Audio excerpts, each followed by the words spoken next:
Welcome to the Real News Network. I'm Jessica Devereaux in Baltimore.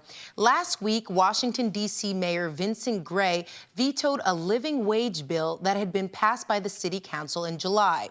The Large Retailer Accountability Act requires retailers with corporate sales of $1 billion or more operating in D.C. locations of at least 75,000 square feet to pay their employees no less than $12.50 an hour. Now joining us to discuss the D.C. City Council vote that took place on Tuesday is Mark Brenner, who is the Director of Labor Notes. Thanks for being with us, Mark. Great to be here, Jessica. Thanks for having me. So, Mark, in July, the D.C. City Council passed the living wage bill. Essentially, they got 8 votes. But in order to pass it this time around, they need 9. Do you anticipate them being able to muster up enough support to get this passed? Quite the opposite. I think all the speculation is in the other direction, that they're going to actually lose some support, and that some of the people who voted in favor of it the first time are going to peel off in the veto override vote that's taking place. All indications are that this is going to fail and that Vincent Gray is going to prevail. He's going to, his override will stick. And if this fails, what will the repercussions be, especially for everyday people? Well, I think it says 2 things. Number one, it really, continues a disturbing trend that I think we've seen in other cities, Chicago most notably, where big retailers, particularly Walmart, are throwing their weight around and continue to be able to muscle the politicians at the local level into kind of a development policy that fits with their corporate agenda. So that, of course, just signals more corporate control of our political system, which is a bad thing for everyday folks. And of course, the people who would have benefited from this, Walmart is the largest corporation in the country. They're the second largest corporation in the world. They make over $500 billion in sales every year. They made over almost $16 billion in profits last year. And this is a company that has, they're swimming in money. And they're keeping it mostly for themselves. I mean, it's no surprise that the Walmart heirs are, 3 or 4 of the top 10 richest people in the country. And this is really just another indication of the sort of 1% versus the 99%, a company that doesn't even pretend that it can't afford to pay $12.50 an hour. It just says we don't have to.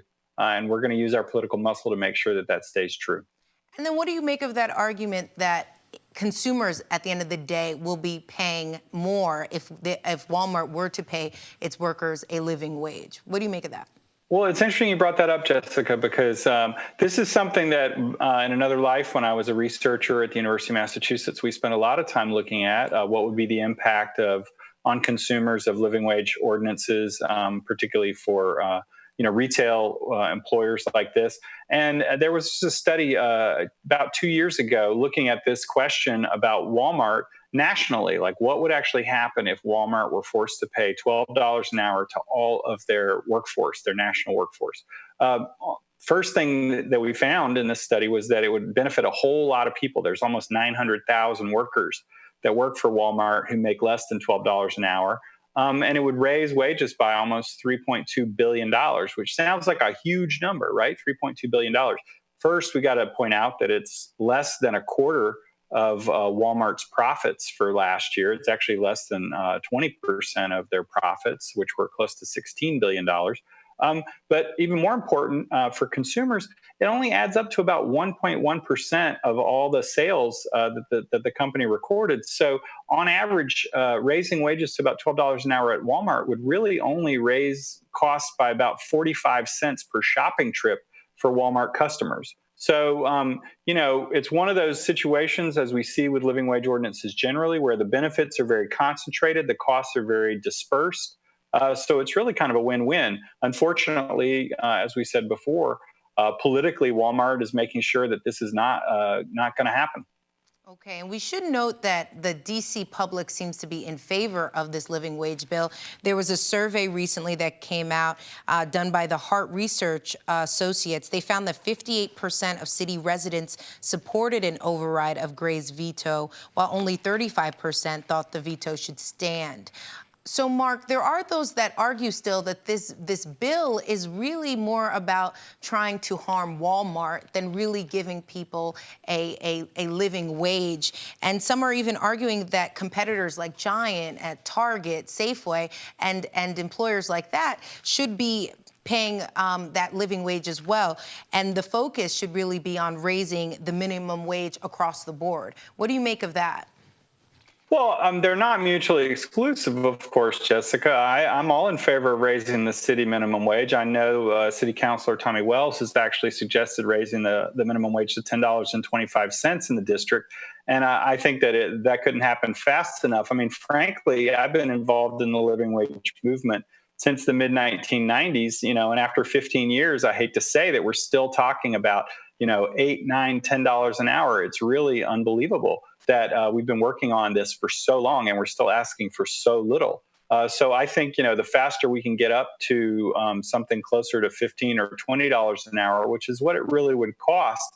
What it would you'd really have to pay someone to actually afford to live in the district above the poverty line, and in any kind of reasonable, what you would call like living wage job.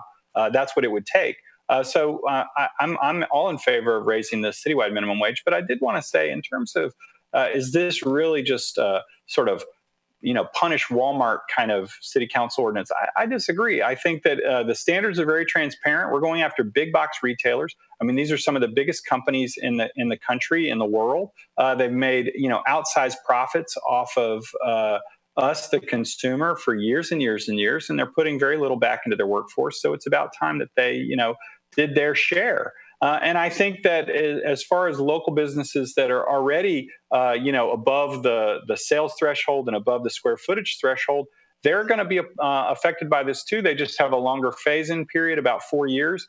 But what nobody likes to talk about is the fact that a lot of these companies may not actually have to pay any more at all because they're already unionized, which is true of a lot of retail, a lot of grocery stores, not so much retail. And this is really just about, in some ways, leveling the playing field between those companies which have already, sort of figured out that you can run a successful business and pay people a living wage, and companies like Walmart that say, oh, you can actually make a lot more in profits by, going the low road and paying people $8.25 an hour.